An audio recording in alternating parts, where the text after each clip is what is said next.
Today is my first day in Boca de Toro, so let's go explore. Looks like a cute cafe to get some like coffee or breakfast. Let's check it out. This place is so cute, and this is the best dirty chai latte that I have ever had. Alright, so the shops don't really have much to offer. I was trying to look for a bathing suit and I couldn't find anything. So now I'm gonna figure out how to get to the beach. I'm not totally sure what beach I'm going to, but I said La Playa and he said yeah, so I'm on a bus. Alright, the bus driver said that the beach was down this path and we've been walking for a good like 10-15 minutes. Look at the starfish! Oh my gosh, look, there's a little stingray! Okay, I think I accidentally stumbled upon Starfish Beach, which like, I'm not mad about it. I wanted to come here, but oh my gosh, I didn't realize that this was the beach that they were taking me to. But I love it, and I'm probably gonna stay here for the rest of the day. Wow, what a lovely day I woke up to in Boca del Toro. Alright, if I want breakfast, I have to brace the rain. It's only like a 6-minute walk. I got pretty soaked, I'm not gonna lie, but I got coffee and a ham and cheese croissant. Alright, I figured since I'm already out in the rain, I might as well like run some errands. I've been sitting in my hostel room working for the last couple hours, but I just noticed that I don't hear the rain anymore. So maybe, fingers crossed, we can have a nice afternoon. I figured a hot girl walk would be beneficial after working all day, and since the rain stopped, good time to do it. I ended up grabbing an early dinner because I knew once I went back to my hostel I wasn't gonna want to go out again, so. I will now be knitting for the rest of the night because I have a lot of Christmas presents that I have to finish.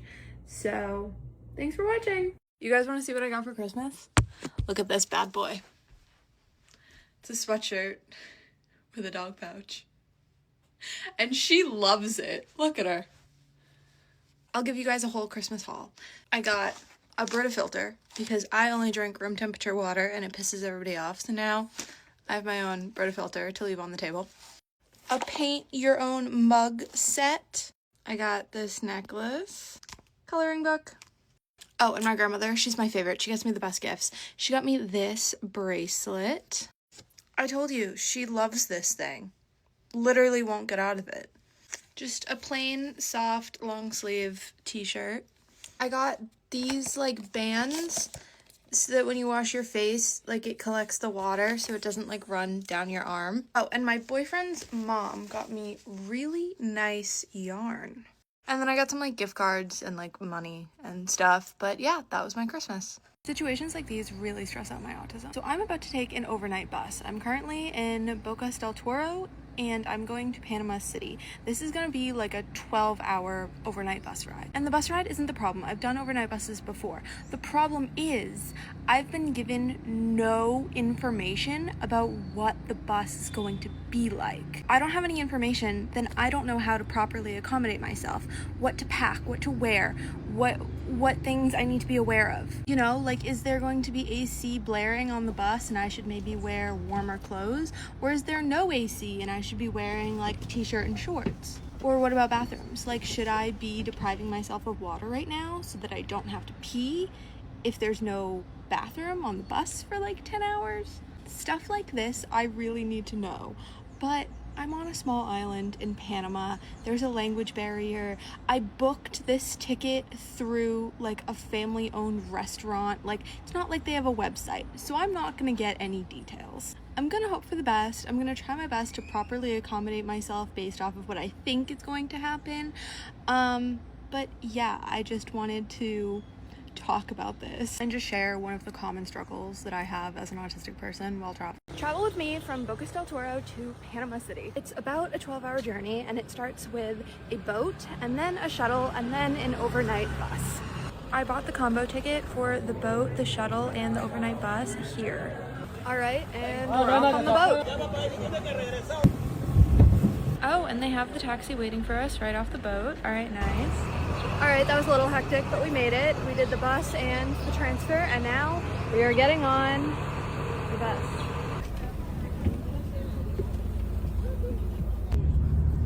All right, so the bus isn't worst case scenario, but it's not best case scenario. The seats are recline a little bit, but they're not like beds, which kind of sucks. All right, it's like 8 o'clock. We're making a dinner stop.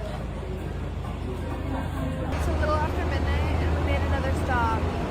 I think that was the last stop of the night, so I'm gonna try to get some sleep. It is currently 5 a.m. and I just made it to Panama City and I'm now waiting for my Uber. I forgot to record after this, but I did make it to my hostel.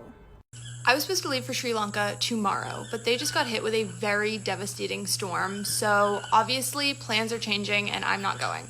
I am now stuck in Costa Rica, which isn't a bad place to be stuck, but I'm kind of freaking out, you know, my autism, like change of plans, so I gotta figure out what I'm doing. I think it's super irresponsible to show up as a tourist in an area that is literally fighting for their lives. So anyway, this change was still hard for me because with autism comes a need for routine, and I had been mentally preparing to go to Sri Lanka, not to mention the fact that I was going to have to book new flights and accommodations for myself and figure out what I was going to do. I'm not going to lie, I was very, very stressed, but things ended up actually working for the best because a crazy turn of events, a friend of mine who is also an autistic content creator decided to come and meet me in Costa Rica. So stick around to find out who it is and what we're up to. I just got to my hostel and I booked a private room, but I think someone's in here. Hello? Hey. Autistic content creator meetup in Costa Rica. So we were actually supposed to meet in Sri Lanka for a work thing, but obviously that got canceled. Sophie was all packed and ready to go, and she was like, you know what, you're in Costa Rica, I haven't been there in a while, I'll meet you there. So then we met up in San Jose and then we took a bus to La Fortuna. And so now we're gonna spend a couple days here. We went ziplining this morning and I'll insert some photos here. And we were supposed to be doing some of the work-related things that we were going to be doing in Sri Lanka, but just here instead. But I don't know if you can tell, we've been having way too much fun and have not been paying attention to work stuff. But that's what happens when you try to work with your friend while you two are on vacation. But don't worry, we'll get it done, I pinky promise.